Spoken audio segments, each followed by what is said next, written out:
Bienvenidas y bienvenidos. El día de hoy grabamos nuestro programa número 177 de Con Todo Respeto. Es un número que nunca vamos a olvidar, porque justo en el programa 177 nos hace falta una de las personas más importantes que participan con nosotros.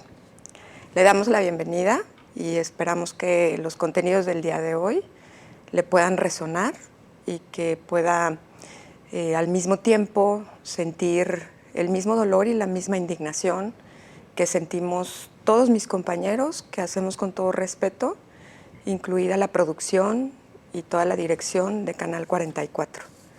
Bienvenido, Diego. Erika, Jonathan, buenas noches. Pues sí, nos falta Jaime, esperemos tenerlo pronto de regreso aquí en el foro y de regreso en todas las actividades que tiene Jaime en el periodismo local. Hoy es un día de muy triste, pero mientras estamos grabando este programa, hay esta manifestación en el centro de la ciudad en la búsqueda de Jaime Barrera. Jonathan. ¿Qué tal, Diego, Erika? Es muy duro tener enfrente la silla vacía y la taza con el nombre de Jaime Barrera. Es un momento muy difícil para el gremio. Es un gremio en estos momentos fracturado, inquieto, ansioso. Esperamos realmente de todo corazón que Jaime regrese pronto a casa. Y pues vamos a comenzar con el programa. Que regrese con bien. Así es. Pues parte de lo que tenemos para comenzar, como es un asunto obvio, quizás para todas y para todos, con esto que estamos viviendo, es el tuit de nada más y nada menos que la hija de Jaime Barrera, Itzul Barrera, quien el día de ayer por la noche publicaba en esta red social que su padre, Jaime, estaba en una condición de desaparición y que justo en este momento convocaba a una manifestación, digamos a una concentración para exigir su aparición con vida en la Plaza de la Liberación, justo a las 17 horas, que es cuando estamos en este momento grabando este programa. Digo, de entrada, a Itzul, a Yutzil, a Sebastián, que son los hijos de Jaime, les mandamos todo nuestro abrazo solidario, nuestra empatía y la fuerza que necesitan para poder enfrentar este tema. ¿Cómo ves el tema de la concentración, Jonathan?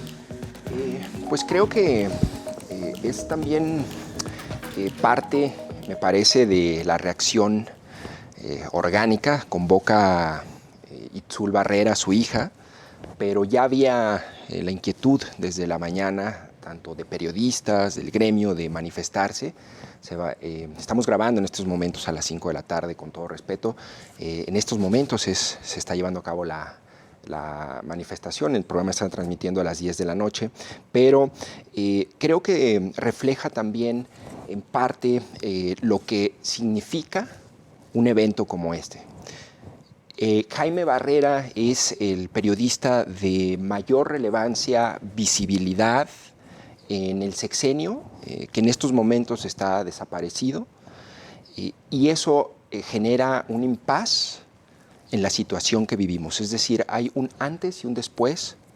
Cuando regrese Jaime y esté bien, seguiremos discutiéndolo, lo deseo de todo corazón, pero en este momento creo que tenemos que entender lo que ha pasado en Guadalajara, las implicaciones para todo el país, para la libertad de prensa, para el gremio periodístico, y esto ocurre por primera vez en una ciudad, la segunda ciudad más importante en el país, ¿no?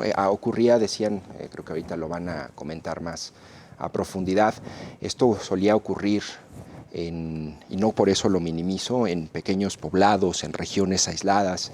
El sexenio pasado, Veracruz, los pueblos de Veracruz fueron zonas silenciadas por medio de ataques a periodistas, pero esto me parece que no tiene un precedente y así se ha reflejado en la cobertura nacional, internacional y las posturas y demanda de localización de Jaime Barrera por parte de organismos internacionales. La atención de los organismos internacionales, que me parece que es importantísima. El Alto Comisionado de Naciones Unidas para los Derechos Humanos acaba de emitir un posicionamiento junto con artículo 19 desde el día de ayer. La Sociedad Interamericana de Prensa también lo acaba de subir hace unos minutos.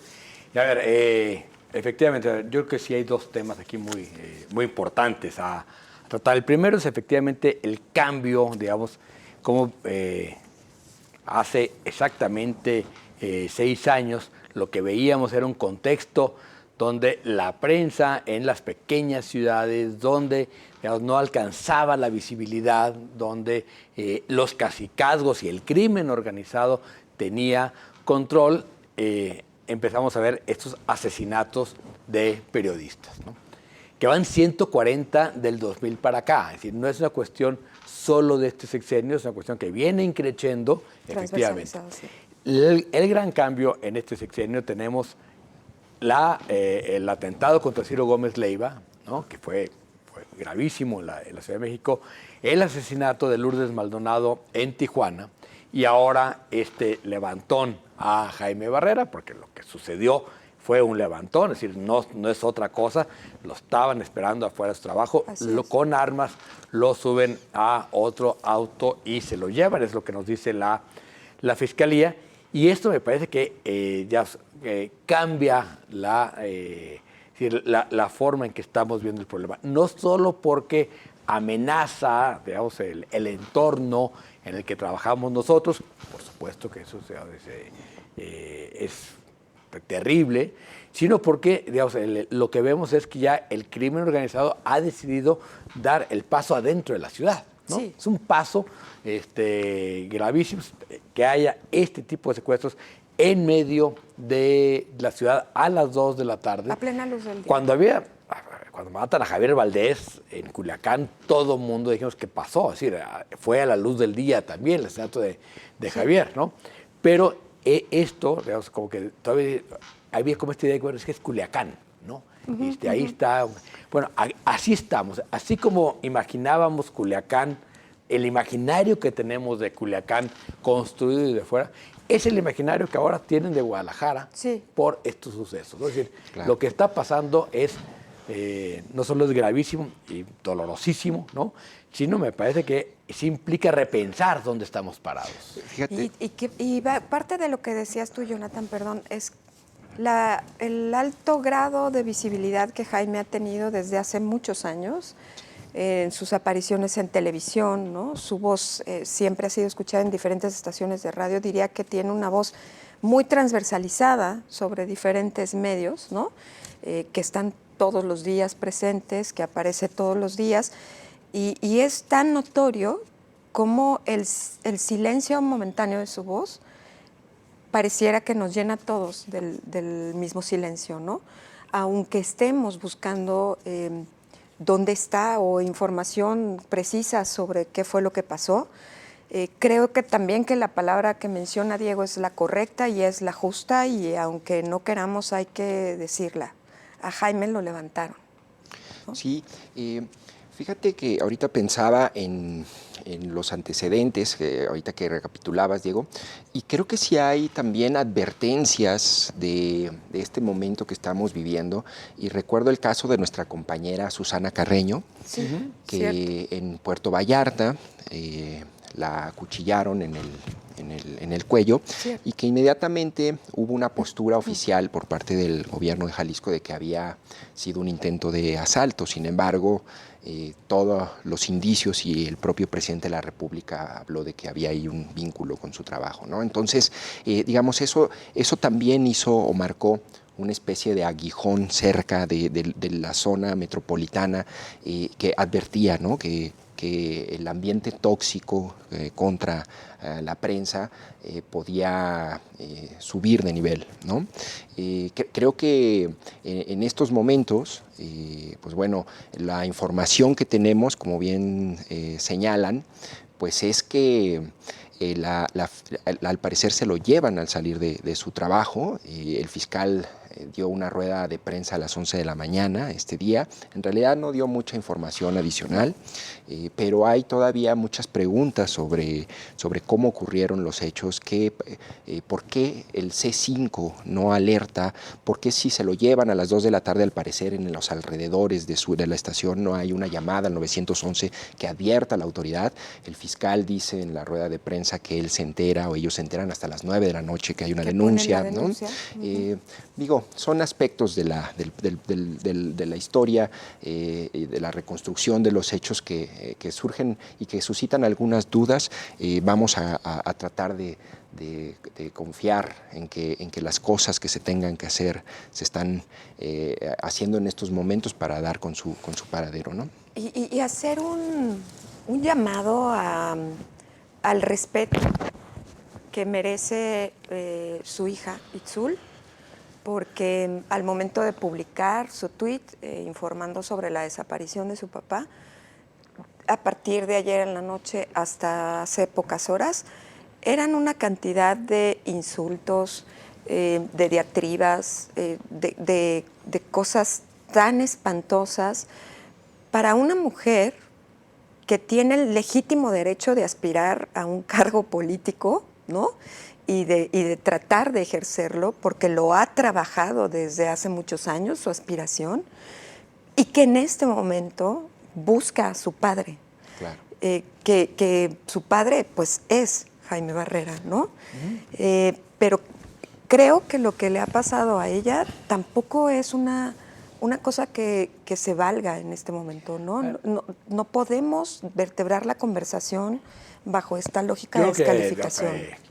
En estos momentos complicados siempre sale lo más solidario, lo más humano de las personas y también lo más mezquino. Pero también lo más ¿no? mezquino. Es decir, cuando vemos como este tipo de cosas que le han puesto a Itzul, simplemente decir, a ver, pues es que tú eres parte de esto, se lo buscas, cosas verdaderamente absurdas, hasta, digamos, estas interpretaciones que empiezan a circular ya dentro de los círculos del gobierno, de lo que pasa es que lo hicieron para estabilizar el Estado, es una cuestión política, cuando en realidad lo que tenemos enfrente es que el crimen organizado, ¿sí?, tiene una pata en la ciudad, lo hemos visto en diferentes manifestaciones, nunca habían tocado a un periodista o nunca habían hecho un levantón, digamos, de alguien que, porque esta historia que nos han contado los gobernantes de que se matan entre ellos, ¿sí?, es lo más falso del mundo. Claro. ¿Sí? O sea, primero porque ellos también son personas y el Estado está obligado a evitar que haya muertes de esas u otras personas. Pero ahora lo que tenemos es el crimen organizado atentando directamente para decir quién habla y quién no habla. Y eso me parece que si lo normalizamos, si no entendemos la gravedad del asunto, de que lo que pasó hoy, independientemente de que Jaime regrese con bien, que es lo que queremos, ¿no? Lo que pasó es un rompimiento del Estado de Derecho y Estado de libertades de esta ciudad. Sí, fíjate tal que cual. hay... Creo que es muy importante eso. Hay un ensayo sobre la libertad de prensa, la libertad de expresión, no me acuerdo del autor, pero el año pasado lo leí y hablaba de una metáfora, los mineros el siglo pasado, cuando ingresaban a las minas para poder detectar si había gases tóxicos, llevaban un canario, ¿no? Y lo introducían. Entonces, como el canario no podía resistir el aire tóxico, esa era una advertencia de que había un enrarecimiento en el ambiente y había que salir y abandonar, que había peligro, ¿no? Me parece que la metáfora puede aplicar a una desaparición en estas circunstancias que habla justamente de eso, ¿no? Es decir, de que hay una emergencia en la ciudad y lo que uno esperaría es que, pues bueno, en la mañana vi el comentario de... Claro, y lo que hace el comentario de la mañana de Andrés Manuel López Obrador fue muy breve, de hecho es evidente que no quiere hablar sobre el tema, ¿no? Lo evita. ¿No? Pero creo que ahí debe haber también mucha responsabilidad institucional al momento de abordar el caso y no hacer los manejos que suelen hacer con este tipo de eventos, ¿no? Es decir, es entre ellos, es culpa de la víctima, están ¿no? Creo que como sociedad estamos preparados para tener una nueva narrativa que nos permita comprender lo que nos está pasando. Pero si les parece, vamos a un corte para regresar a nuestro segundo bloque. No se vaya, quédese con nosotros.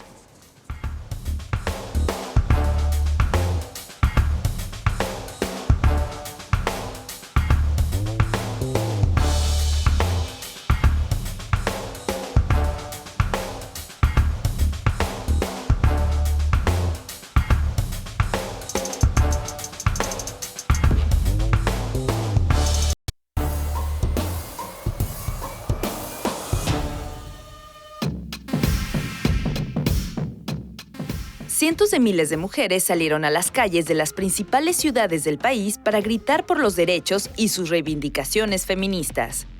Aunque las marchas se han popularizado desde 2019 y en algunos casos con destrozos, en Colima y Zacatecas transcurrieron de manera pacífica.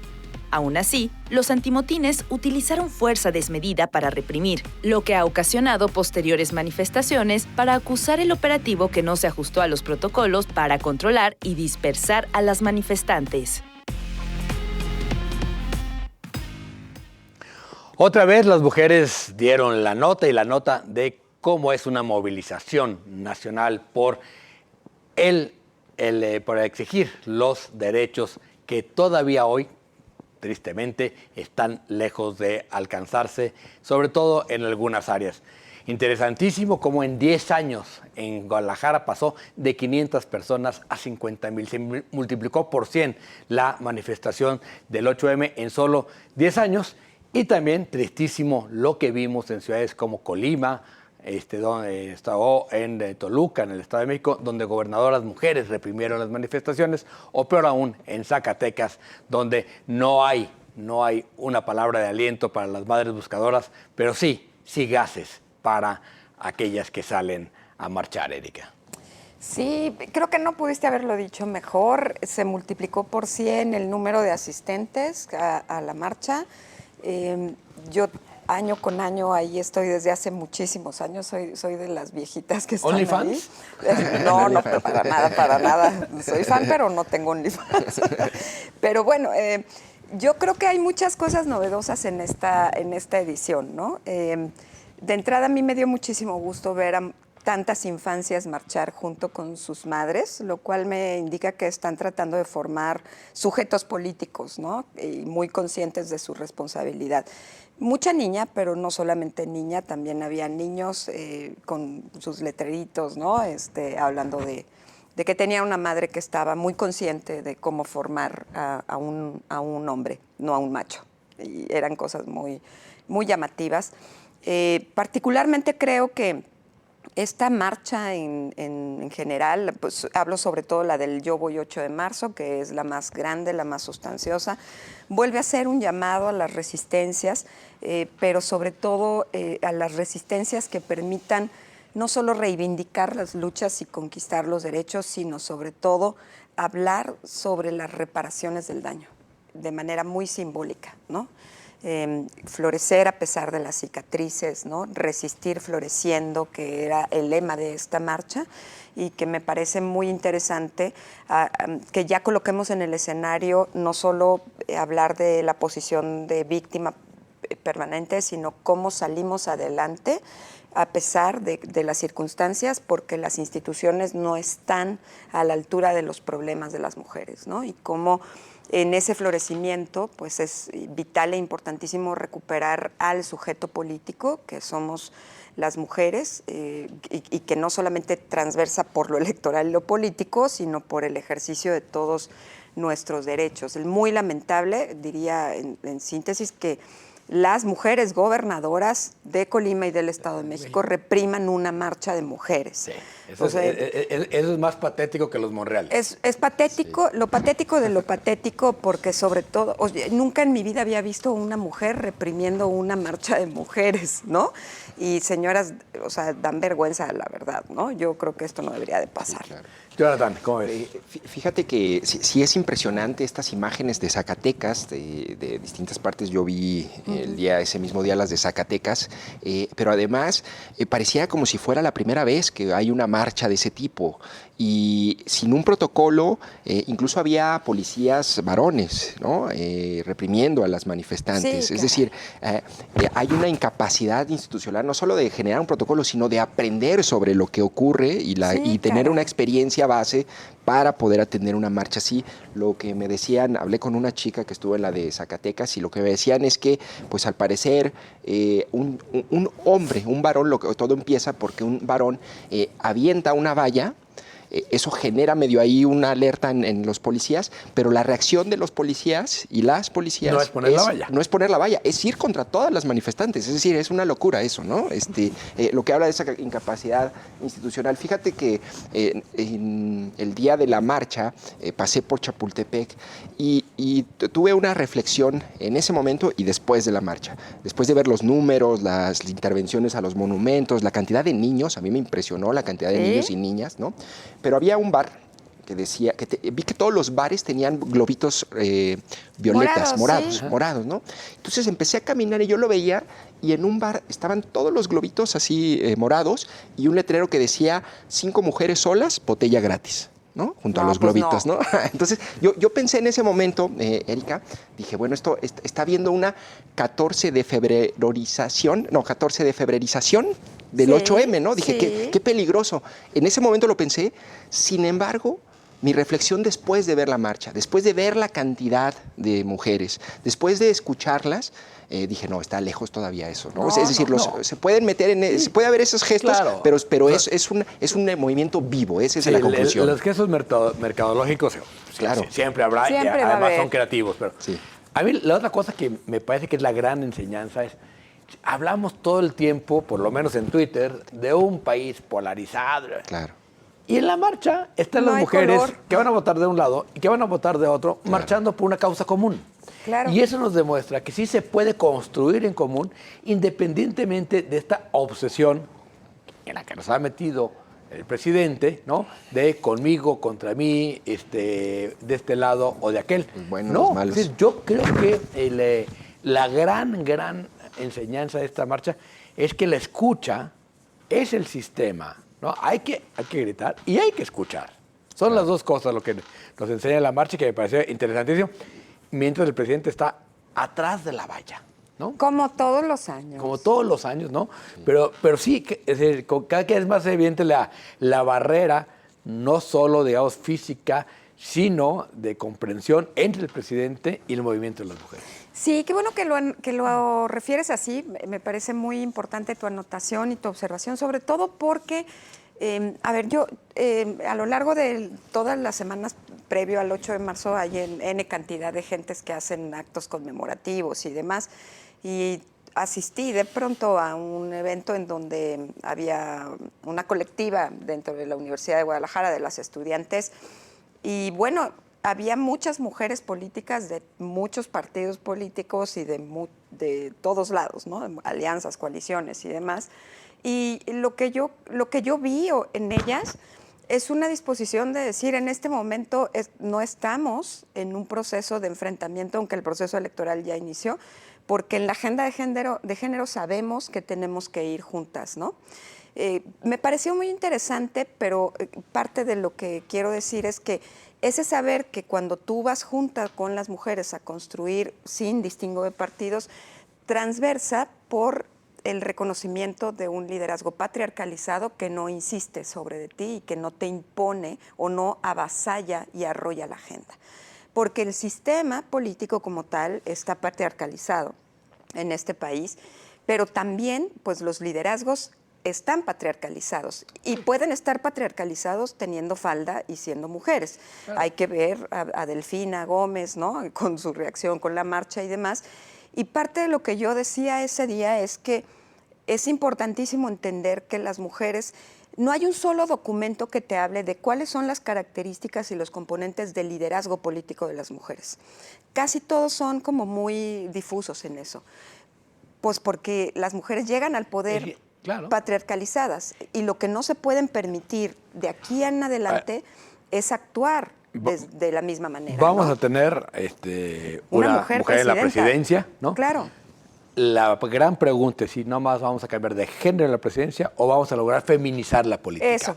Porque feminizar la política es, yo creo que cambiar justo la lógica, ¿no? Es de muy patriarcal, machista, vamos a avasallar al oponente, a decir cómo construimos juntos. Que eso fue lo que vimos en la marcha, Jonathan. Sí, Sí, claro. sí. Me parece allí interesante esa observación, sobre todo porque tengo una amiga que está ahí en la política y ella la otra vez me contaba, ¿no? Me decía, es muy distinto generar cuadros o estrategias electorales o de gobierno solamente con mujeres que hacerlo con hombres. Es decir, los varones tenemos una especie de efecto de origen, ¿no? En donde hay un mandato de competencia, Claro. de revancha, ¿no? De imposición y de jerarquía, ¿no? Entonces, esa visión lo que ha generado pues es esto que tenemos ahorita, es un país, como decía Diego, polarizado y que se está disputando, ¿no? Una idea de un México que en realidad lo que requiere es un gran acuerdo, ¿no? Un gran consenso, ¿no? Solo cabe la mitad. Sí, claro. Eso es lo que es muy curioso. En esta discusión machista, solo cabe la mitad del país. Claro, ¿no? O sea, claro. o estás en este lado o estás en este lado. Pero en el país no caben los dos, ¿no? Sí, sí, Y me parece que esa es la construcción. No sé si las candidatas lo van a lograr, ¿no? Si nuestra próxima presidenta lo va a lograr, pero por lo menos hay una esperanza de que no va a ser ya, ¿no? A ver, necesariamente machista. Creo que el antecedente pues es un ejemplo local de cómo no se logra feminizar la política con más mujeres en la política. Es la bancada de mujeres de esta legislatura que no Completamente. sirvió para o nada. el gabinete de López Obrador. O el gabinete de Claro López que Obrador. tampoco sirvió para nada, ¿no? Ni siquiera para decirle no puede tener esas vallitas. Porque hay ahí. mecanismos, hay resortes todavía ocultos de la forma de tradicional de hacer política. Todavía ¿no? este año las mujeres del gabinete fueron a tomarse la foto con el presidente. Ay, el 8 no. de marzo. Es un absurdo, pero bueno. Bueno, antes no le llevaron una orquídea. Vamos a lo divertido, porque vamos a ver este maravilloso resbalón de la semana.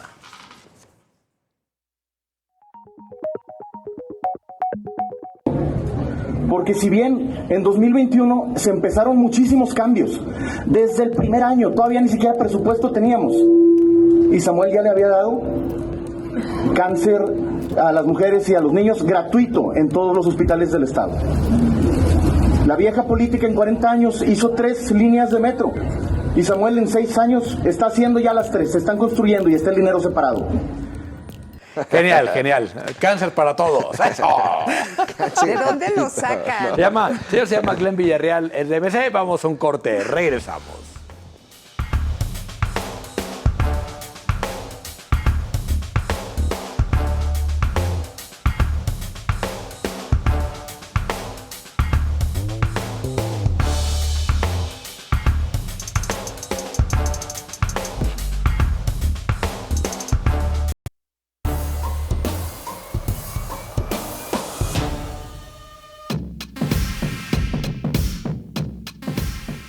La verificación vehicular y el programa Recrea han sido los dos temas que han colocado diferencias entre los candidatos al gobierno del Estado.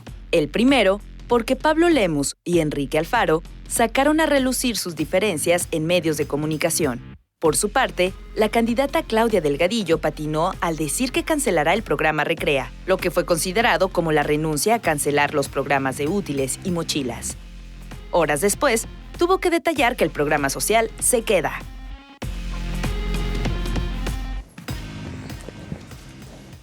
Pues ahí lo tiene. La verdad es que apenas las campañas empezaron el 1 de marzo. Llevamos escasos 12 días con el día de hoy y hemos escuchado de todo en términos poquiteros, digámoslo así, ¿no? Voy pensando en migajitas de cosas, como que no ha habido una profundidad en la presentación de soluciones integrales o de planeación o de programación de políticas públicas y pareciera que el tema tiene que ver con las ocurrencias que después tienen que desmentir o mejorar o que de plano el gobernador tiene que salir a decir, pues a ver cómo le hace, porque el programa de verificación vehicular, en el caso de la propuesta de Pablo Lemus, pues no se puede hacer de otra manera, ¿no? Entonces nos han mantenido pues muy divertidos y divertidas estas campañas y todavía nos faltan 2 meses y medio más. ¿Cómo ves, Diego? A ver, yo creo que es interesante primero el contraste. Sí, yo creo que Pablo está sobrecargado de propuestas. Tiene todo un equipo y está hablando de un proyecto de gobierno, ¿no? Que antes de ganar la elección. Y me parece que en contraste, la candidata de Morena lo que está es cachando votos y no tiene ninguna propuesta clara para nada. Es decir, no hay un proyecto de gobierno, es un poco desechurada la propuesta, pero la campaña es estar en la calle con la gente. Vamos a ver cuál de los dos estilos de campaña da más resultado. En el caso concreto de la verificación, lo que me parece, es un error de Pablo Lemus. Es decir, claro. Uno, el programa ya lo puso el gobierno. Y por más que le salga en las encuestas, que la gente evalúa mal, pues lo que tiene que hacer es desmarcarse de la decisión, no del programa, ¿no? Así es. Porque la gente está enojada por lo que ya pagó, no por lo que va a pagar. Así es, ¿sí? así es. Entonces, de cualquier manera, no va a conseguir un solo voto echando para atrás el programa. Y si lo echa para atrás, lo único que va a lograr es un boquete mayor en las finanzas públicas del Estado. Entonces, a mí, a todas luces, me parece un error, ¿no? Y por otro lado, lo de Recrea, que propone Claudia Delgadillo, echarlo para atrás, confunde el gobierno del Estado y el secretario de Educación lo que es un programa de cómputo con un sistema educativo. No, eso no es un sistema educativo, ¿no? Pero la candidata, no más por quedar bien con unos maestros que no les gustó el programa, lo echa para atrás sin conocerlo, sin saber qué implica, y luego acaba haciéndose bolas con los útiles escolares, ¿no? Que en realidad se supone que si hay programas federales no debería haber estatales, no tiene claro absolutamente nada de lo que está pasando allá afuera. Sí, yo particularmente creo que además de que esta propuesta sobre eliminar la verificación enfrentó al candidato Pablo Lemus de manera ya directa, ¿no? con el gobernador, yo creo que también es terriblemente irresponsable, ¿no? Sí. Sobre todo porque, otra vez, si estamos hablando de que la ciudadanía tiene que tener responsabilidad con relación a los problemas ambientales, ¿no? que tenemos por delante, hablamos del medio ambiente, de la calidad del aire y del agua, ¿no?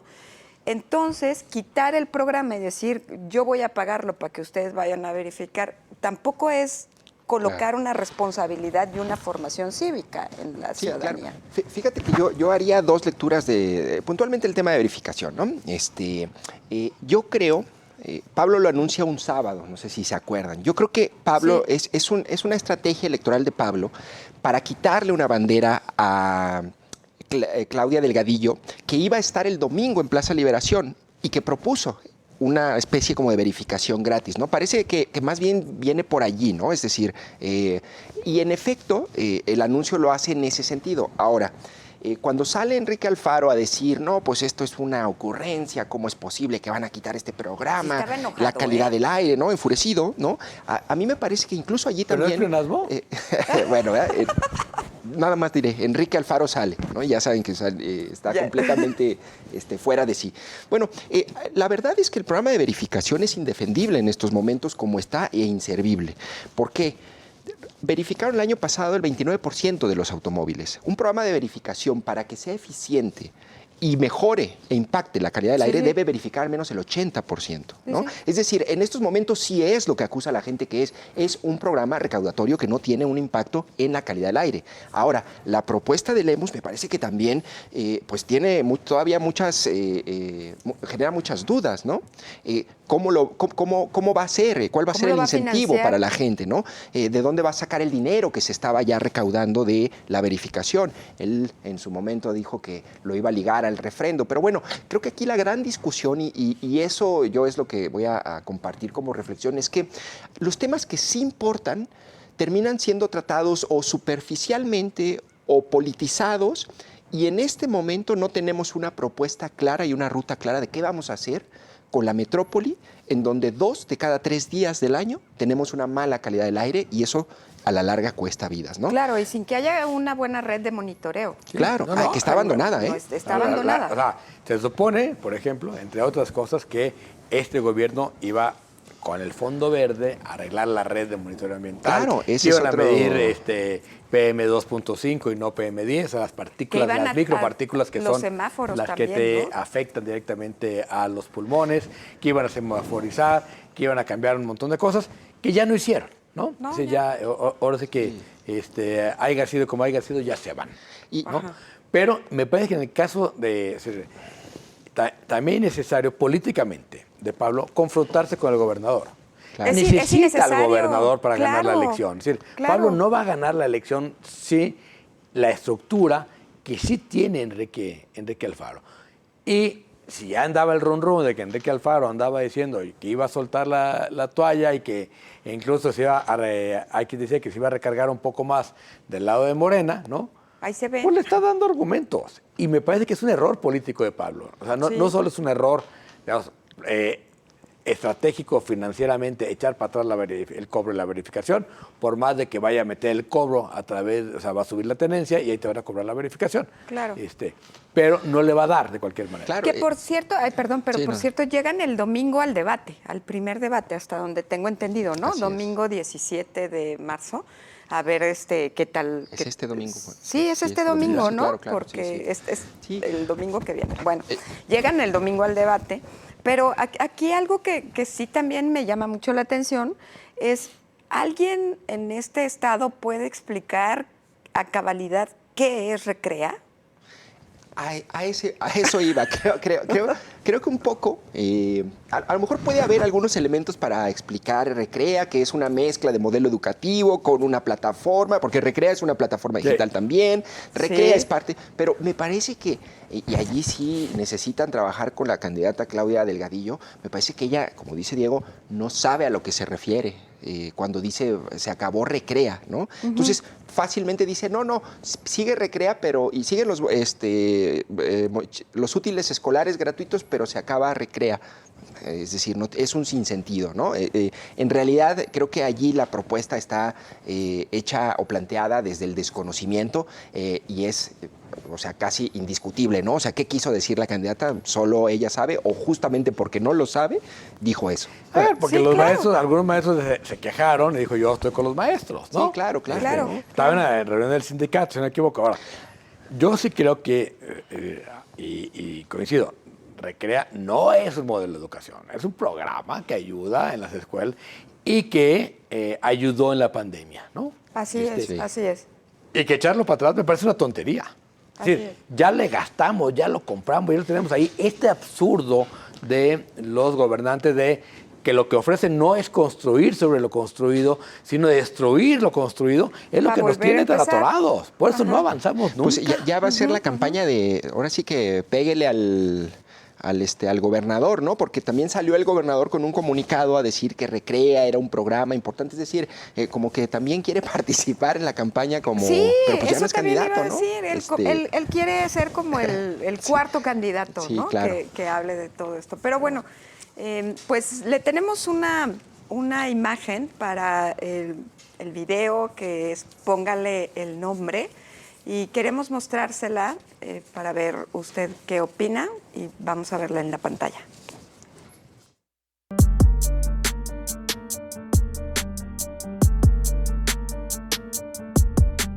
¡Queremos a Jaime Barrera de vuelta! ¡Queremos a Jaime Barrera de vuelta!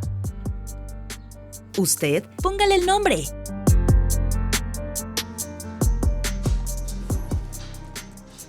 Pues así tal cual, queremos a Jaime Barrera de vuelta, íntegro y con bien. Y me parece muy valiente que mi querida Rosy García, que es la coordinadora de la Escuela de Periodismo de Ciudad Guzmán, haya hecho este statement con los estudiantes de periodismo. Sí, yo le pondría solidaridad, ¿eh? Me Muy parece bien. padrísimo. Muy parte de bien. los chavos. Lo escribo mañana en mi columna del Informador, pero Jaime me contrató a mí por primera vez en un periódico en Mural, en Grupo Reforma. Él decidió. Sí cometí una errores, oportunidad, Jaime, es lo que quiere decir. diga, Sí. Ya después le agradecí mucho. Entonces, siempre que hablo de Jaime, digo... él fue el que me contrató, ¿no? Y me identifiqué con ese video porque yo era un egresado de letras hispánicas en ese momento. Hay generaciones y generaciones de periodistas que le debemos mucho a nuestro querido colega y amigo Jaime. Muy bien. Bueno, pues ahí lo tiene. Espero que a usted también le invite a exigir que queremos a Jaime Barrera con nosotros, con vida y con bien. Vamos a un corte y regresamos al último bloque. No se vaya.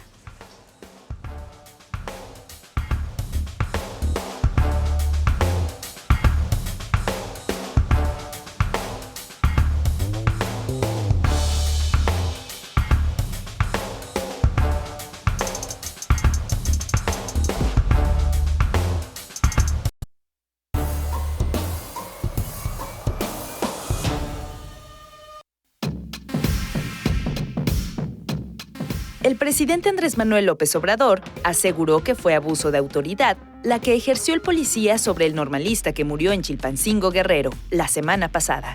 El mandatario informó que los responsables están detenidos en Guerrero, pero ya están a disposición de la Fiscalía General de la República.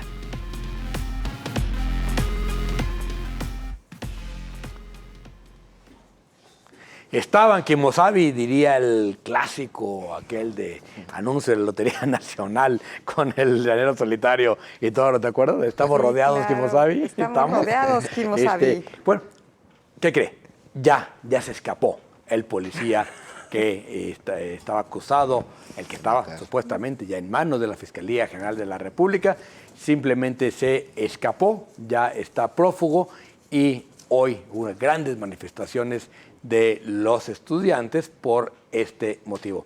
Patética la actuación del gobierno de Guerrero y ahora del gobierno de la República en este caso, Erika. Sí, la verdad es que, bueno, tú lo escribías el día de hoy, lo que está pasando en Guerrero tiene una profundidad, ¿no? Muy fuerte y también viene de larga data.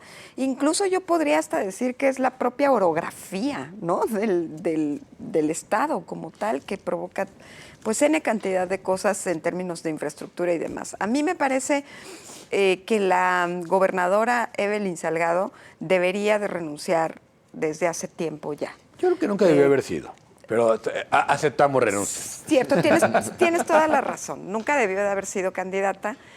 Fue la carta 2 para suplir a su padre, Félix Salgado Macedonio, que, por cierto, estaba acusado de violencia de género, de violación y abuso sexual. Hay que decirlo con sus letras para que nunca se nos olvide que es un violador. Entonces, yo creo que la gobernadora debe de renunciar. Junto con ella también la alcaldesa de Chilpancingo, es alcaldesa de Chilpancingo, que también ha demostrado una y otra vez su ineficiencia, su ineficacia. El Estado está controlado por el crimen organizado, no hay manera de no verlo, ¿no? Es impresionante cómo la Iglesia toma el papel no de pacificación, sino de generación de acuerdos y de convivencia, ¿no? De alguna manera, que por cierto yo creo que esto no tiene nada que ver, pero con lo de el pacto por la paz que firmaron ayer las candidatas y el candidato, hay una importancia trascendente del papel de la Iglesia en el proceso electoral, ¿no? Que hay que seguir con mucho cuidado. Ya se metieron. Ya se metieron la patita. Exacto, y hay que ver. Entonces, creo que lo que está pasando en Guerrero sí merece un asunto de emergencia, un mayor interés por parte del presidente de la República. La Fiscalía, algo pasó en la Fiscalía de Guerrero, porque si ustedes recuerdan, a principios de año renunció la fiscal o pidió licencia de un año, aludiendo motivos personales, pero en el fondo parece que es una ruptura con Félix Salgado Macedonio y ahora pues vemos las consecuencias, ¿no? Entonces, lo que está pasando de verdad es un asunto terrible. Y, a ver, está el tema de este joven que matan El o de que mata el de Ayotzinapa, Ayotzinapa, ¿no? que ya ahora son 44. Ya nos faltan 44 en vez de 43. Y me parece muy grave porque simbólicamente también pues es la demanda que le costó el sexenio a un presidente y que hay hay un homicidio de un joven de Ayotzinapa y que esto no sea un tema que le cueste al presidente, ¿no? Es decir, porque en teoría estaba atendiendo la situación, lo que revela, y creo que la conclusión de este acontecimiento es cómo los poderes fácticos corruptos locales continúan haciendo lo que quieren, ¿no? Ayer también circulaban videos de cómo miembros o presuntos miembros del crimen organizado golpeaban a transportistas, ¿no? Literal, humillándolos, piso, ¿no? Amenazándolos, cobrándoles derecho de piso, cuando hace 2, 3 meses que enviaron cientos de efectivos del ejército para prevenir eso, ¿no? Claro. Y otra vez, es de larga historia, es decir, basta leer el libro de Polvo de Benito Taibo, que está situado en el Guerrero de principios de siglo, y bueno, hace cuenta lo mismo, es decir, no ha pasado un siglo en Guerrero. Pero lo que sí es terrible es que lo que pasó con Otis es que desnudó al poder, ¿no? Es decir, este control que tiene el crimen organizado de las estructuras del Estado paralelo que existe en Guerrero es impresionante. Lo estamos viendo en algunas partes de Chiapas, lo estamos viendo en las partes de Jalisco, no hay que sernos, decir que esto no pasa. Sin embargo, en Guerrero es de una dimensión que no habíamos visto, porque va mucho más allá del narcotráfico, ¿no? Sí. Están operando el transporte público, punto, ¿no? Claro. Están operando la entrega de ayuda. Están operando las pollerías, están operando la vida cotidiana de las personas. Son el nuevo Estado. Exacto. Y eso me parece que es terrible. Y como nuevo Estado, por tanto, deciden quién vive y quién muere, ¿no? Y quién está libre y quién está preso, ¿no? Quién ejerce la violencia y quién no. ¿Y quién? Sí, claro. Vamos al siguiente tema y vamos a ver esa pequeña cápsula.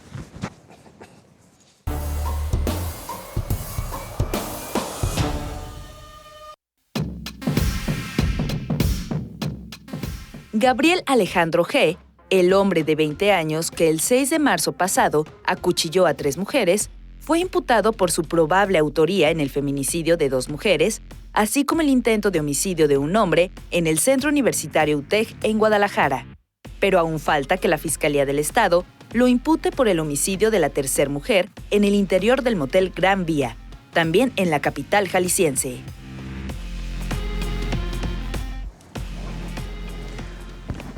Caso terrible también que vivimos justamente un día antes del 8M, un triple feminicidio, que yo no recuerdo un caso así en Guadalajara, una mujer en un motel, luego 2 más en la Universidad Tecnológica de Guadalajara, pero lo que me parece terrible es un chavo de 28 años, aparentemente vinculado, de 20 años, vinculado a, ahora sí que, temas de lecciones de machismo estructural en Internet.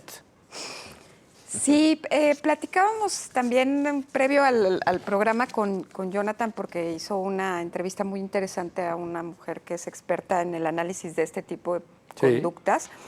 Me pareció muy buena la entrevista que le hiciste.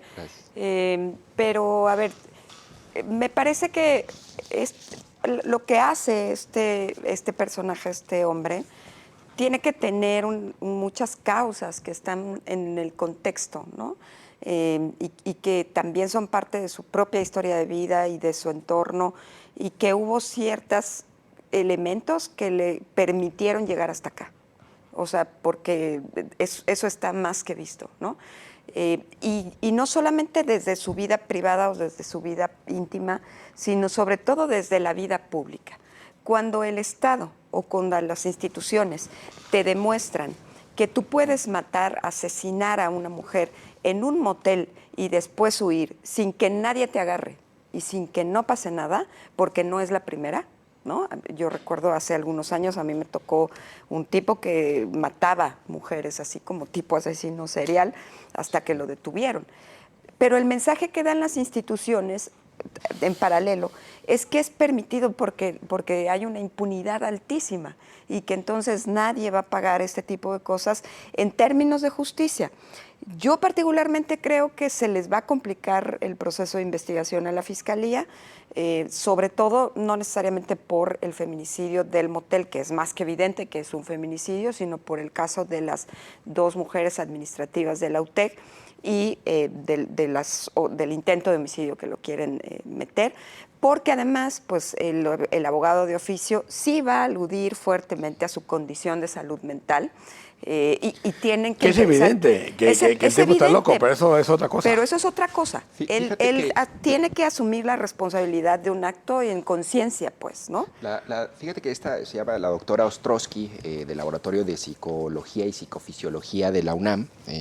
Hablé con ella, es experta en temas de caracterizar las mentes criminales, ha escrito libros, investigación, toda la literatura científica, y lo que ella decía es que este tipo de hechos, evidentemente, ocurren principalmente en Europa y en Estados Unidos. Es decir, ella lo llama el asesino masivo, ¿no? Que sin una aparente causa va y ataca a un grupo de personas.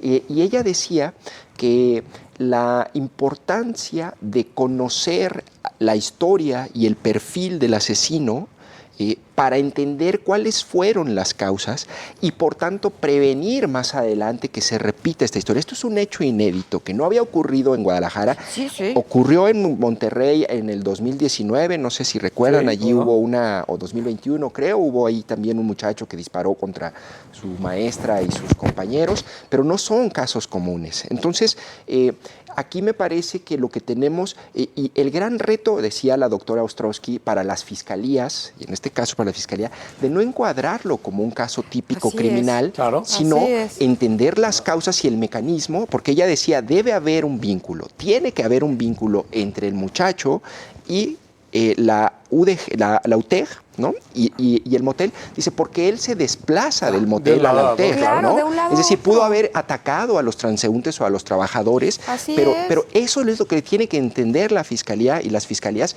para, a partir de ¿Por qué eso, ellas? prevenirlo, ¿no? Exactamente. ¿No? Bueno, la verdad es que nos falta mucho por entender en este caso. Es momento de retirarnos. Gracias a ustedes por habernos recibido en su casa y reiteramos nuestra solidaridad con la familia de Jaime Barrera, con la certeza que pronto, Jaime, te tendremos entre nosotros. Gracias, hasta muy pronto.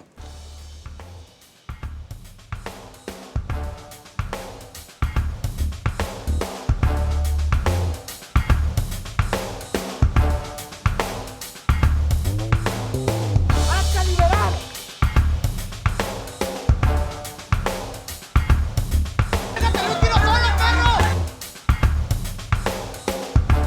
We need strong borders,